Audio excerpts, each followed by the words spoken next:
Hi and welcome to another episode of the Getting Things Done podcast from Vital Learning. I am Morten Røvik, and as always I'm here with my good friend and colleague Lars Henriksen. Привет, Lars. Привет, Morten. That sounds like a deep breath. Good to see you as always, and good to be with our listeners and viewers out there. We always start off with a quick reminder of the purpose of this podcast, which is to help you learn GTD or become even better GTDers. We hope that today's episode supports you in that. I think it will. If you are new to GTD, we always recommend you go back and listen to episodes 1 through 6 of the audio version of the podcast. That will give you the introduction to the basics of GTD, the 5 steps. Today's episode number is number 126, and today's episode is a half-year review inspiration episode. It is, and this is inspired as well as hopefully inspire you, the listener and viewer. It's inspired by an event Lars and I did in Denmark. How long time is it? A month plus something? Time flies. Yeah, about 2 months, I think, when this releases. Yeah. And the event was the GTD Master Class Retreat, the first one in 2025, which is a new concept that Lars and I have been developing. And the concept is that we get together some really cool GTDers who want to get good at their horizons of focus, want to make sure that they are working towards their internal goals and achieving their purpose on Earth, and bring all them together with Lars and me. And we were so lucky to have with us David Allen, and on a castle in Denmark for 3 days, which was a blast, and the feedback was awesome. It was really good. And so we got inspired in trying to inspire you, our viewers and listeners, to do parts of what we did. It's like a taster of what you might want to have or want to do yourself. So this is not a listen along while I mow my lawn kind of episode. Thank you, Lars, for laughing off my inequalities. So what I'm suggesting you do is that if you want to listen to this, listen to it maybe when you do your whatever you do when you listen to podcasts, but after that go back and listen to it in more like take note mode, because there might be something here today that you might want to come back to, and to make sure that you remember all the details. So anything I should have added to that, Lars? Did you? No, I think that's a good setup. It's like you said, it was really a lot of fun, very inspiring to be with everyone there, and we're setting something more up, and there will be more information about that as well, and we'll have an application form and set this up for future masterclass retreats as well. So I just wanted to throw that in there as well. Yeah. So there will be a link in the show notes with an application form if you're interested to do this with us. Next time will be in Norway. And we do not know exactly where, but there's an application form where you can apply to be part of this event. It is, of course, going to cost you some money to attend, but I can guarantee you that this is really, really a good event for all that was in. I enjoyed it a lot myself. That's a good indication. And the people that were there also gave us a very good feedback during and after the event itself. And that is, yeah. So without further ado, let's start with becoming a catchphrase as well. Yeah. No, one thing I want to add as well was just a follow up on what we mentioned in last episode, where we talked about the Danish term "gækkebrev," which we had, a listener sent in a CD. There were 6 different songs plus 2 bonus episodes, and that was, it was so well made, so much fun.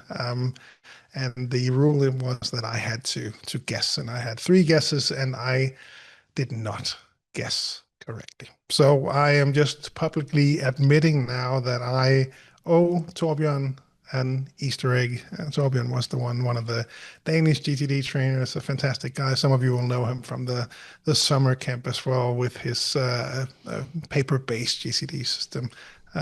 Really good GTD, a really nice guy, and he got me. So by the time this airs, we will have gone past the summer camp.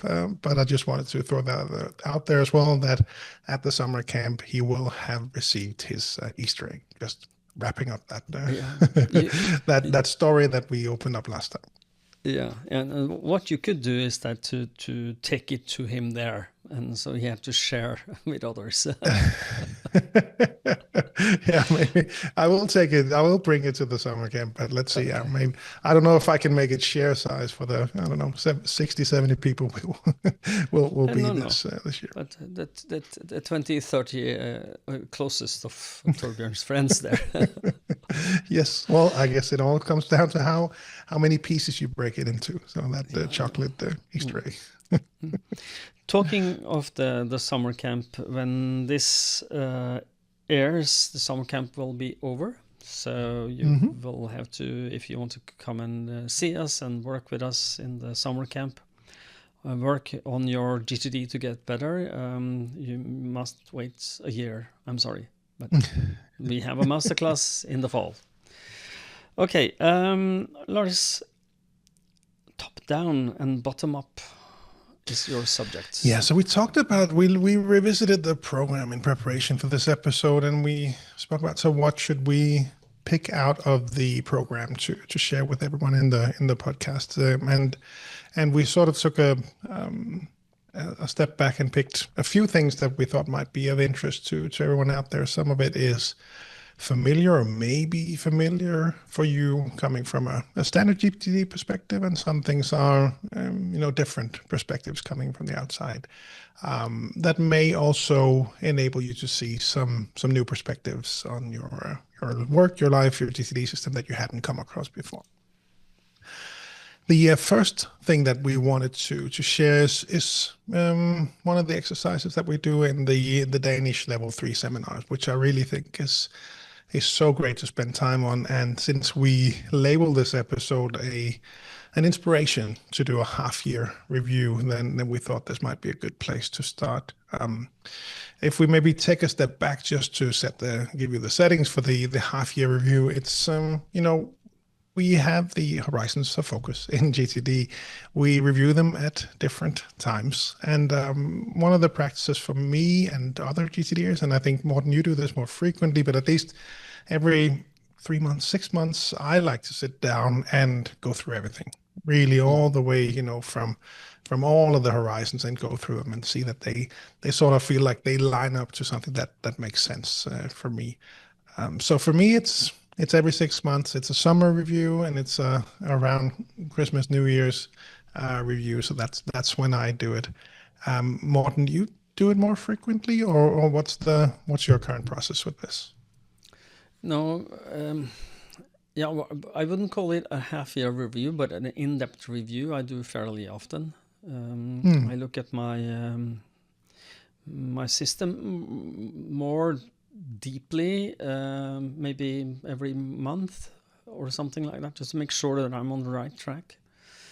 And the more you review, the less often you need to review deep. So it's more like I don't go in depth like you do, by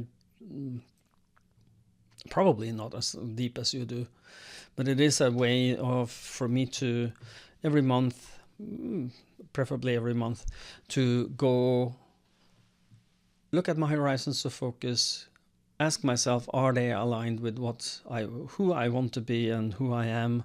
Am I on the right track? Am I having the right kind of projects on my lists? Am I working towards what's most important to me?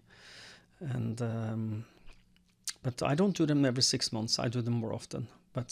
And then probably not as deep as you do, but just kind of like a check-in. Am I doing the right things now? Yeah. Yeah, that makes sense. And again, I also wanted to highlight that to illustrate that there are, there is no set cadence or frequency that you need to revisit these with. You can see that, Morten and I have been doing this forever, and we still do it differently. So it's really up to you. But a good solid review, whether you do it on a monthly, quarterly, every 6 months, almost all the time, we can all benefit from a really good, solid, deep review. And just to put some perspective into that, and a lot of the people that I meet as a coach do not look at their Horizons of Focus document at all. They have created it and filed it and forgotten about it until we talk about it. Yeah, well, I have this kind of document. Yeah, okay, let's look at it. And then it's either outdated or it's not them, or you don't spend enough time with your Horizons of Focus document. One of the things that I highly recommend to anyone who wants to get good at getting things done, take time to deep dive into your Horizons of Focus until you feel that it's really me. Look at it every day. Look at it so often that you are sure that this is you. And then continue look at it until you get a little sick. And then look at it every week. And then look at it every month after that when you get a little sick at looking at it. But any less than every 3 months, that is not that is a little too much, I think. And as a rule of thumb for people, because getting things done. Lars and I have been doing this, as you said, Lars, many years, and we do it differently. We do have different approaches. And the most important thing is that we do not break any of the, what you call the pillars of getting things done. If there is a pillar there, that should be, you should do some kind of review as often as you need to stay in overview and control of your life, and in direction of what you think is important for you. So how often you do that, that's up to you. But now we are talking about what Lars and I am doing, and that hopefully will help you. Back to you, Lars. Yeah. No, so we spoke about how could we then revisit these horizons, and one way we do it, I think the standard way that we would approach this would be in the level 3 training to go top down, meaning that we would start at the higher horizon and then we would work our way down, spend some time on each of these. And it's a great way to work with them. I've played around. Sometimes we do bottom up as well, and that's what we wanted to cover in this first part of the episode, both trying top down and then bottom up. For me, I've tried both. I might even do both. I think both have they provide different kinds of value in how I think about them and how I work with them and the kind of thinking that they generate. So if we start from the top-down version, how might we approach that? Well, if we start at the top with the higher horizons, the top one would be purpose and principles. So really sitting down, and there are different ways to do this and playing around with them. Morten has some approaches. I've played around. Also, you can have, AI or different books will provide some input on how to explore this and finding your purpose. At least for me, it was good to, and it took some time to, over the years, establish these, but really trying to establish a purpose around the family and friends and giving something, helping others, using the skills. And I have those are the kinds of things that I would find on my Horizon 5. And they really help me at least set sort of the boundaries and standards and inspire, I think, for myself. Why is it interesting for me to send an email or deliver a training or have a meeting with Morten? Why is it interesting? Well, it provides me value because it's a step. Why? No, so that it is. At least I remember it was fun to see that clear connection between the lower horizons and the higher ones, in how that might inspire you. So that would be the starting one, Horizon 5. Really understanding the purpose and the principles, the standards that you live and work by. The next step would then be to, if we take the top-down approach, would then be, all right, so we go one step down. If you were really to live that purpose, what might it look like? So that is where we would, go to Horizon 4, which is vision, which, you can set, play around with the time limits. Maybe that's an inspiration for you to do this half-year review. You might say 3 to 5 years. It might be 10 years. It might be other factors that determine the timelines that you work with. Perhaps, when the kids get to a certain age, or when the kids move out of home, or whatever other timelines might make sense for you. But try to play around with that and really say, okay, so within that time frame, if I really live my values, what does it look like? What does a normal day look like for me? What am I doing? What do I have? What experiences am I having? When you can take different contexts, whether it's, it could be career, lifestyle, finance, relationships, really explore that. That's still one of my favorite horizons. Moving further down, or adding to that? No. Moving further down. No, so the vision then would influence the goals and objectives, and that is Horizon 3 in the horizons of focus.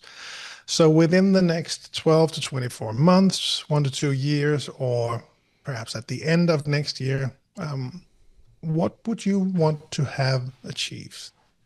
If we were to take some steps towards the vision that you just described based on the purpose that you have defined, what might it look like? What will you be achieving within that time frame?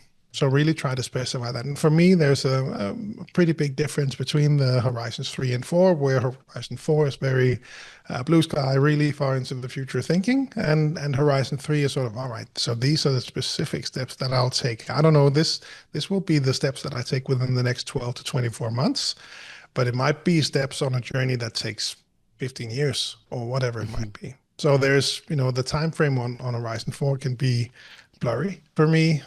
Horizon 3 makes it a lot more specific and concrete, and again, inspirational in the sense that I can see that these are steps that will take me towards the vision that I have defined, both for myself and the company.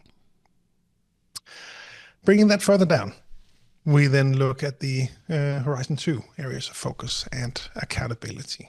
So looking at where we are heading, what do I need to, what am I accountable for moving forward, making sure that everything is in order, and what should I focus on?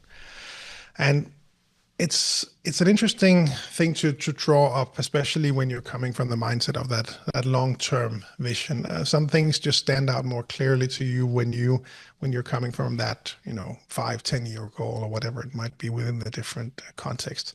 Then it's for me at least, and what I've seen from other participants, coaching clients, drawing up that areas of focus and accountability map, one for work, one for personal, is really. It provides so much clarity and really shows what you should be focusing on, where your work will be in order for you to move forward towards the vision that we have then defined. Does that make sense, Morten, so far? Absolutely. Anything to add? Good. Then now that we took the helicopter all the way down, this would, I think, be the standard way that we would do it in a GTD training, level 3 training. And of course, you could then look at the goals, break it down into projects within the next 12 months. I need to take these and these and these steps, or for each area of focus, making sure that everything is, all the plates are spinning. You're happy with where they are. If they're not, then look into what do we then need to do to make sure that we get to where we want to be, breaking it down into projects and next action. So we get all the horizons. But I wanted to stop at Horizon 2 and then look back up, because I think that was really a helpful thing for me, and that is also why I chose to share it at the at the Masterclass Retreat. And it's probably something that David came up with, and I just forgot, and I just came back up with it myself. At least it seems to be the case when I come up with something. Oh yeah, David said that in 1994 or something. It seems to be the case that's where those ideas do come from. But at least for me, I think that having that areas of focus and accountability and looking into the future. So if we start at Horizon 2 and then start to work our way up, for me that made it a lot. It added a lot more nuance and detail to my horizons of focus. So I think the starting point for most people will be top down, and I think that is probably the best way to start, because you can really do that free. If I were just to, I had actually won the lottery, I have, my bank account, there are so many zeros I cannot count them. So that's sort of the thinking that at least inspires me when you see the purpose and principles, and then you break it down into that vision. So really, inspirational. If I had, all the time and money in the world, where could I go? Coming from bottom up, it makes it easier for me to add some more details, because that blue sky thinking can really be sort of, there's at least a part of me that is pulling me back a bit. So yeah, okay, let's maybe scale it back a bit. And are we missing something? And where are we really going? And for me, coming from bottom up will then add a lot more detail, because that would mean that I would take my areas of focus and accountability, and let's say I would start on a personal level, and I would walk through each of those sort of main areas, health and relationship and family and pets and finances and those sort of key components in the areas of focus and accountability for me.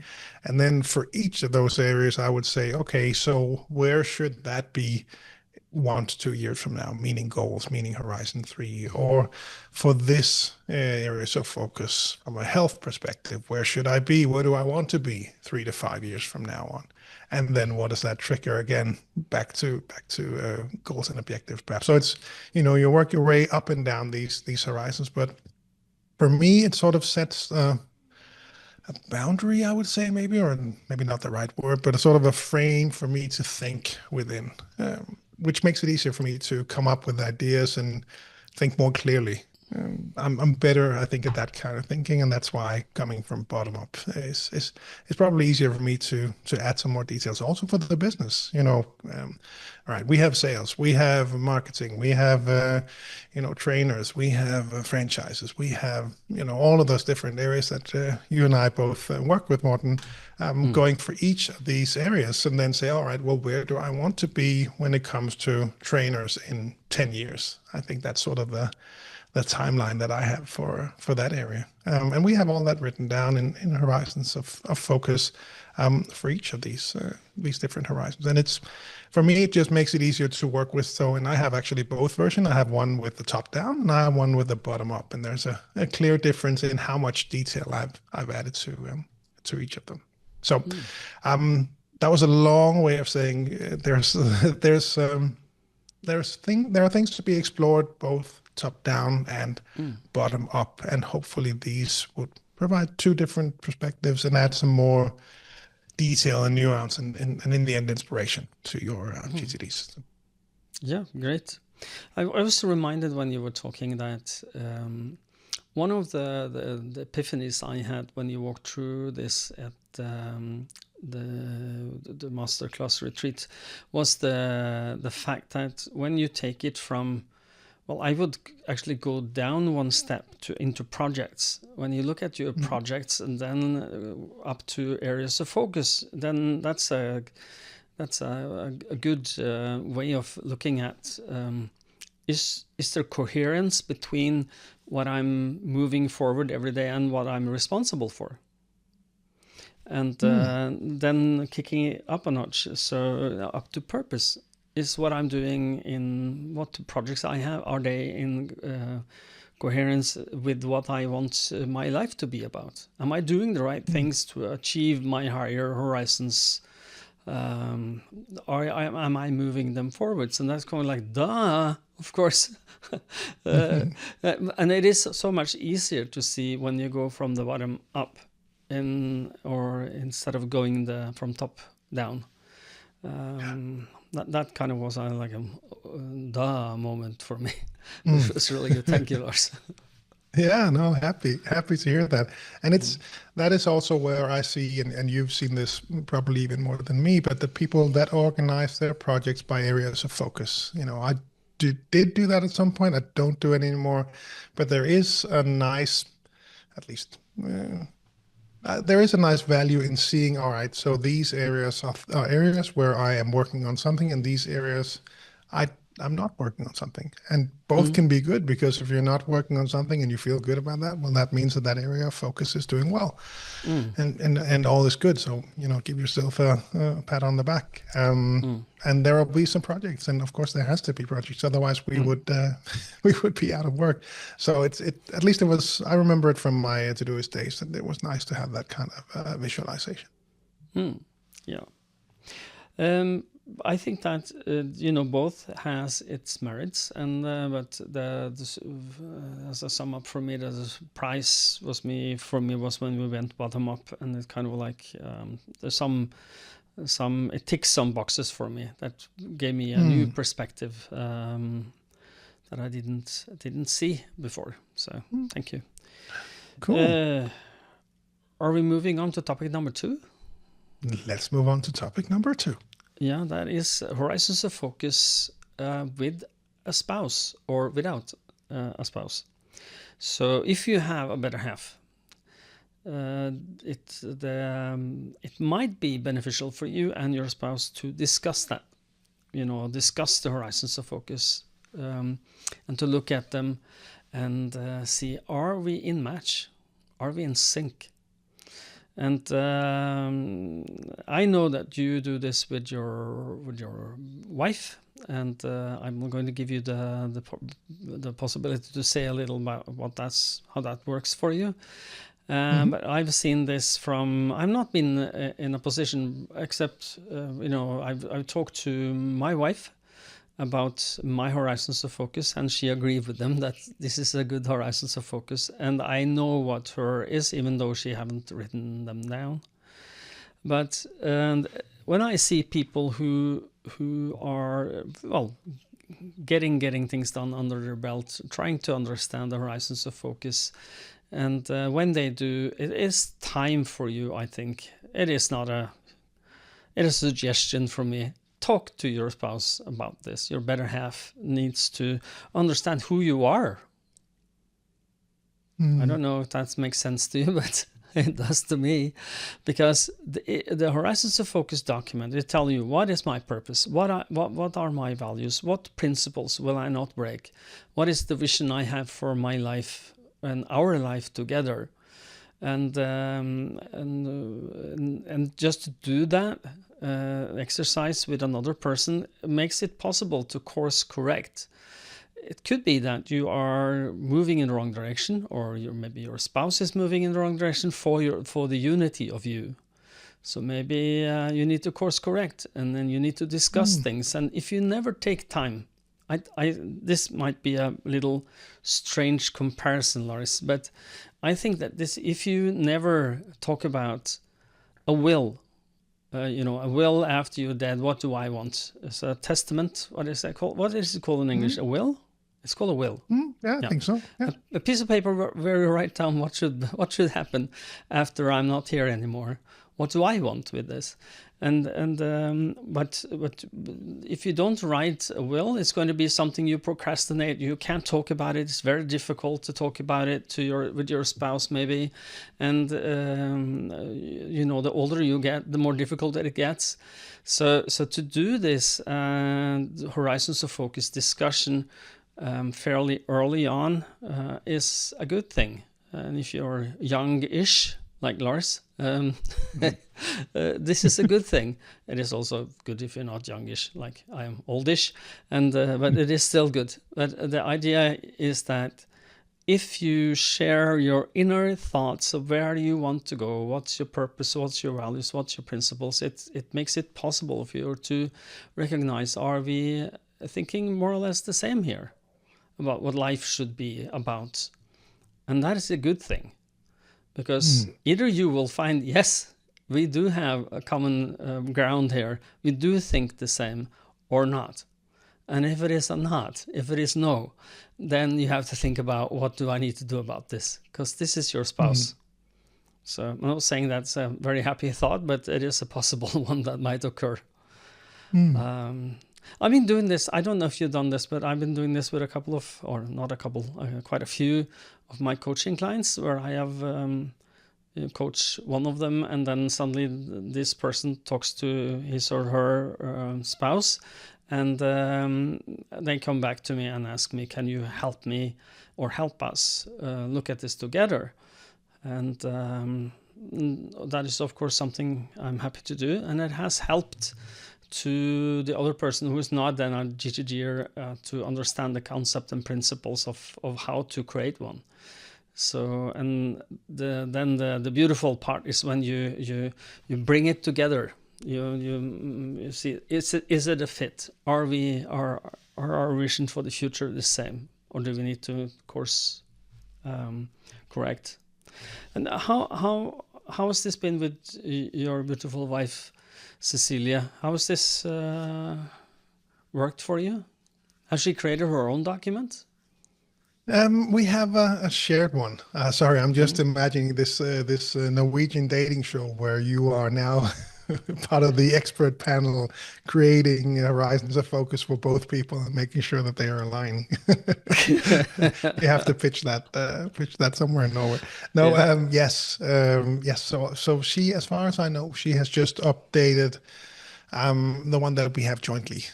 So it just has sections describing, here is the, let's say, the vision for the family. Here's the vision for the kids. Here's the vision for a day in her life. Here's the vision for a day in my life. That kind of distribution. We have separate documents for purpose and principles, I think, and certainly separate documents for areas of focus and accountability. So we have some things shared, and some things we don't have. But I haven't done the way you described. I haven't done that with coaching clients where it was, both of them. But I do know from coaching clients and other GTDers how they might, for some people they would sit down and share it with a partner, and for some people they would share it but not share that this was sort of a GTD perspective, and not in a sort of a bad way.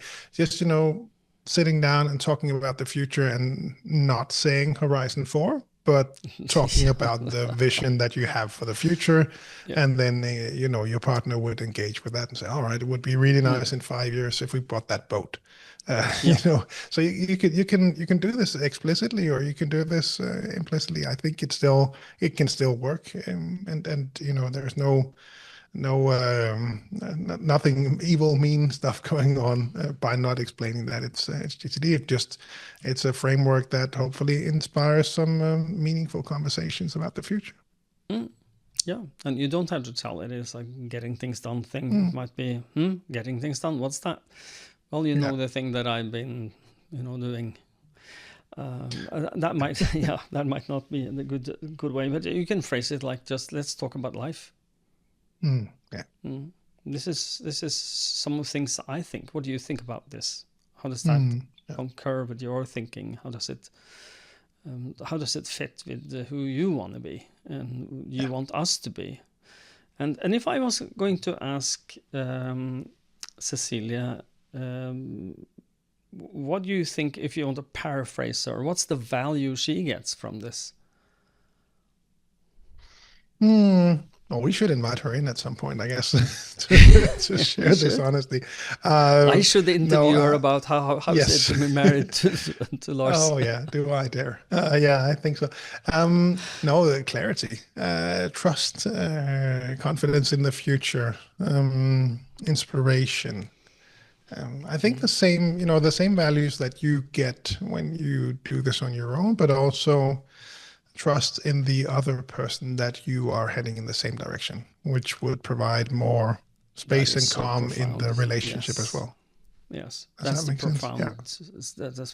profound value of doing this, is that you will understand or not, if you're moving in the same direction, which is, and the confidence that you have, if you do it with your family, like a get together, and you don't have to call it, as Lars says, a Horizons of Focus document. You just talk about what's the purpose of our being together? Why are we together?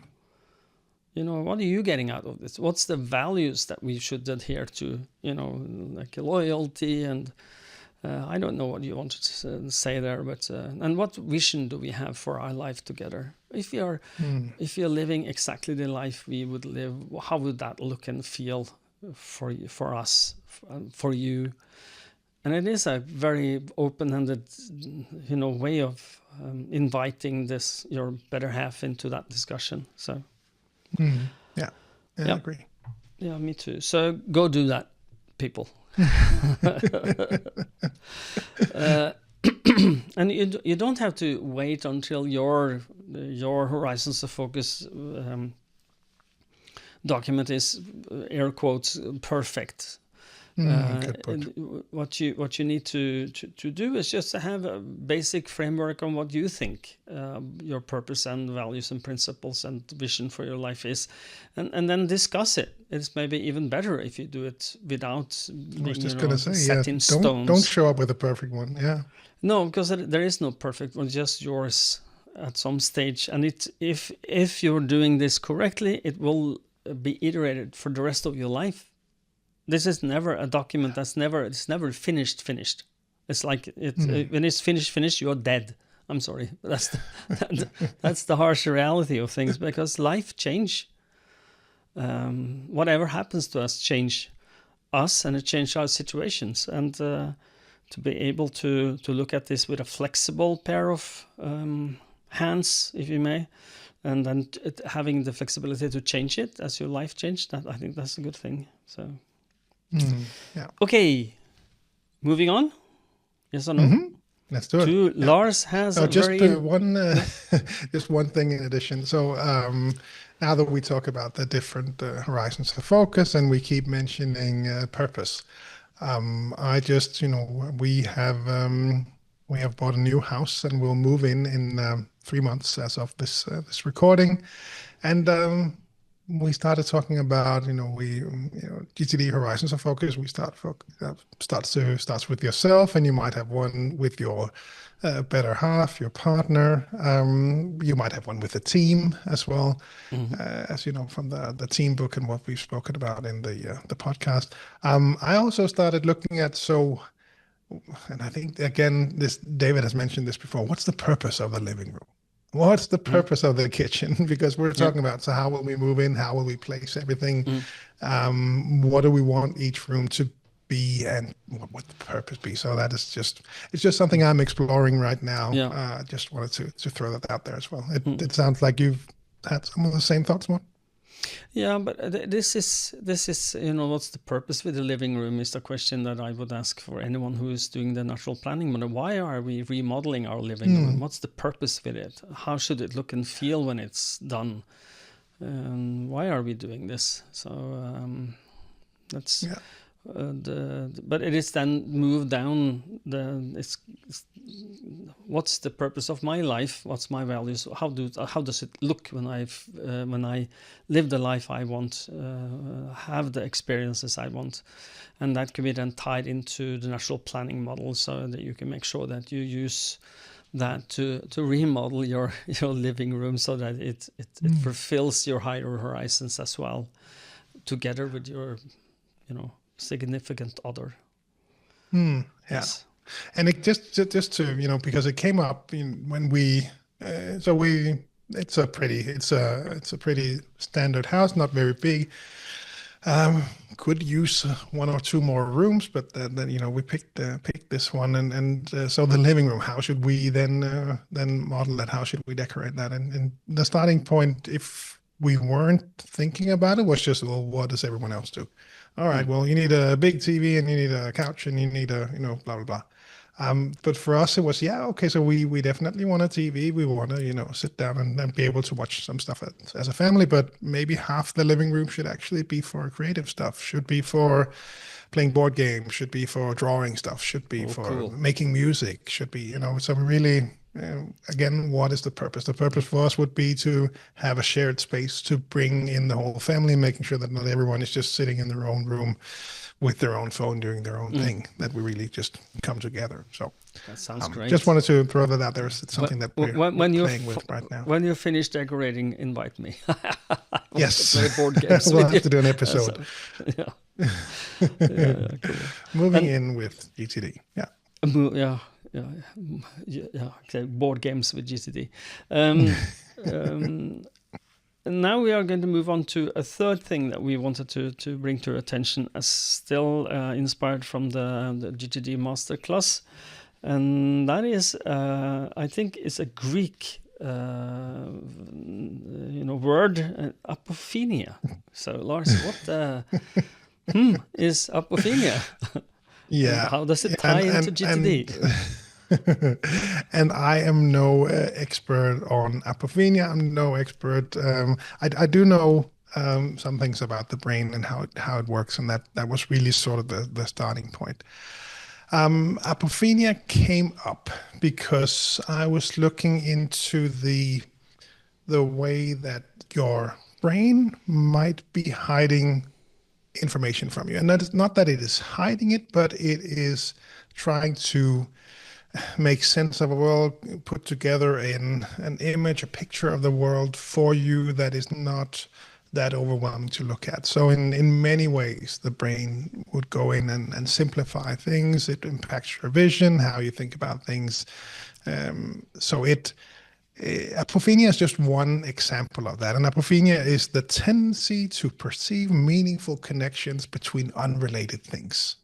So the brain would help you see patterns, but that would then simplify things, which wouldn't then mean you'd be missing other things. You look at clouds and you would see a face, or you would, conspiracy theories, so you start to see patterns between things, or gambling. You start to, all right, well, I've been, losing for so many rounds now. I must be winning soon. When in fact the statistics are still the same as they were before. So it's not to say that apophenia is the thing for you to go and research and look into, but just as an example of one of the ways that the brain works that may mean that you are not seeing some things. And that's been sort of an area of interest, let's say, to not confuse Horizon 2, but an area of interest for me that, I'm living my life, but what am I not seeing? The last thing the fish notices is water. What am I not seeing in the water that I'm swimming in? Yeah, and what are you not seeing, Lars?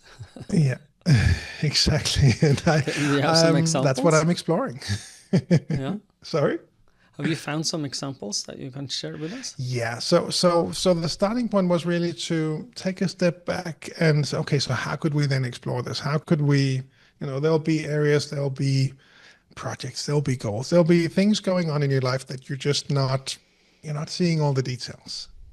So I played around with 3 different areas, family, health, and finances. And I picked those because I think for most people, they would be rather common.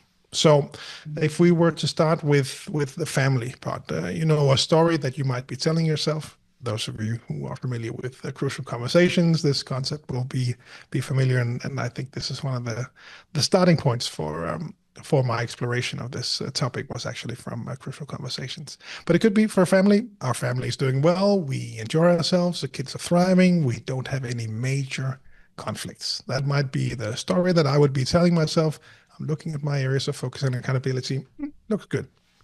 Mm-hmm. But is that then the whole picture? Well, the doing well part, what does that mean? Well, it could be the absence of conflict. And, in daily life, it's all working okay. But would everyone in the family say the same? If you were to ask your partner, just like you just said, or if you were to ask children or extended family, they might help you see some things that you're not seeing. Or it could be things that we have some other assumptions that we just, that would then hide things for us. It could be that we talk every day means, okay, so we have good communication. But in fact, do we then talk about the important things? Do we just talk about who's picking up the kids and who's doing the groceries. Yeah, but do we talk about feelings and needs and dreams? Again, coming back to what you were just talking about. What are we each missing but have gotten used to living without? What are taboo topics that we avoid because they're uncomfortable or not urgent, in quotes? Or what invisible roles have we fallen into, and are they still fair and healthy? There are things here, again, that we at least sit down and explore. If you could change something about your family life, what would it be? Or different check-ins, mini check-ins during the week. How are things actually doing? Or one of the examples was creating a family radar. Self-assess areas like presence, playfulness, emotional support, conversations, or explore breaking routines. Just if you're always doing the dishes, then let your partner do it, or the other way around. Or should we, how should we do things differently, or even have that shared family conversation of what's important in our family. Exactly. So that could be one example with the family part, and trying to explore areas where we are, patterns are hiding things that we just aren't seeing. Yeah. And it is also something that's when you are forming a family or a company, or if you are, it has the culture will shape the experiences. So you create a culture in your family or in your department or in your team, and that is either healthy or not. And if you're not questioning that culture by asking yourself, are we actually doing the right things? And then compare it with your Horizons of Focus document on a regular basis, that might be a very well missed opportunity. One of the things that I've been having as a pet peeve for many years is the meeting culture in companies are often not very good. Too many meetings, too little meaning. And what I'm telling people that is the reason you're having this is because you've stopped asking questions. Why are we having these meetings? Why are we doing things the way we are doing things? And then when you start doing that, then does it have the right shape, form, length? Should we do it differently?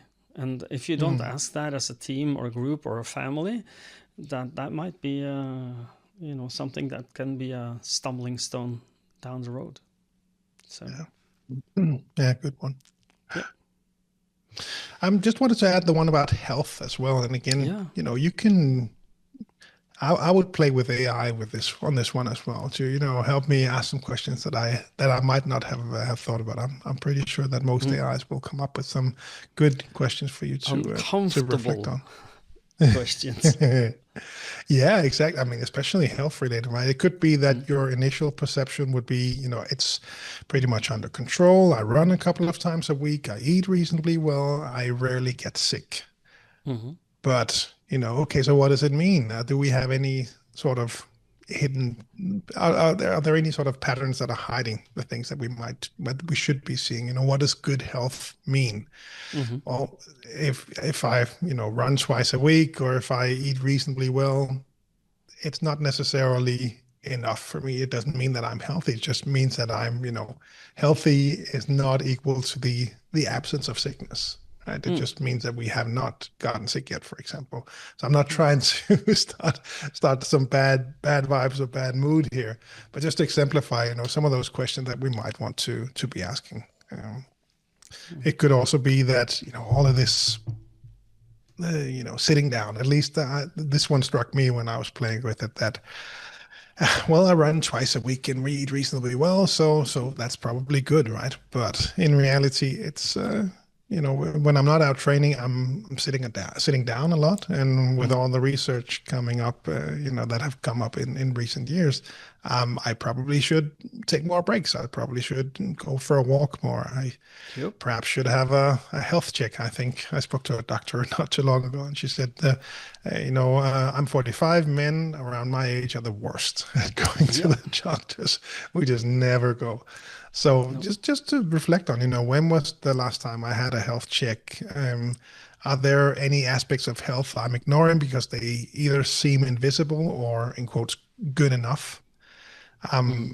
Are there any, this one caught me as well.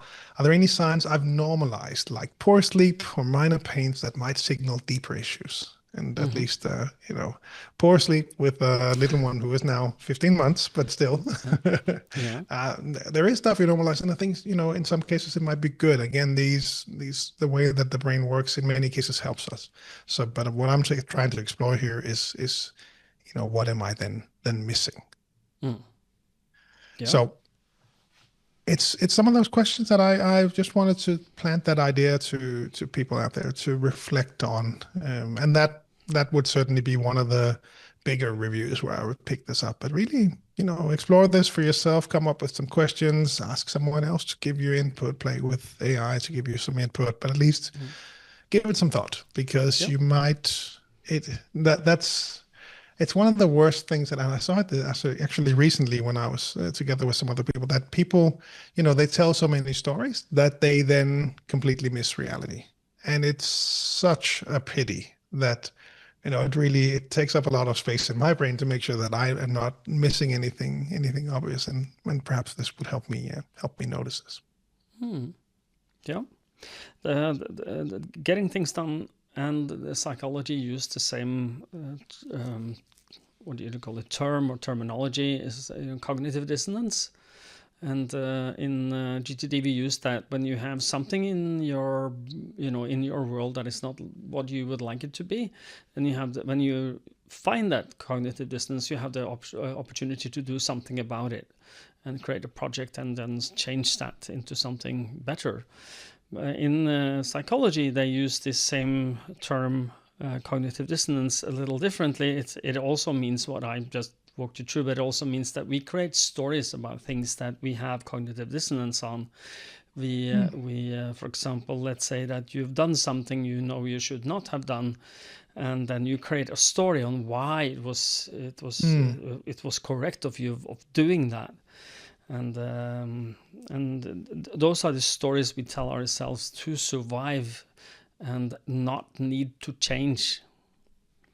So I'm just letting that hang there. So if you have a cognitive dissonance of something you're doing that is not good, stop telling stories and start doing something with it by creating a desired outcome. For example, I want to lose weight, or exactly. I want to start exercise, or I want to stop yell at my kids, or I want to, whatever is your apophinia. Which again was the sort of starting point for this, but there are many, I think, examples of this.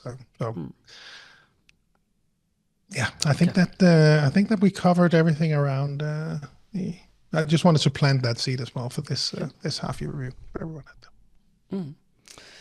And before we end, I just want to remind people that we do appreciate if we're giving you some value,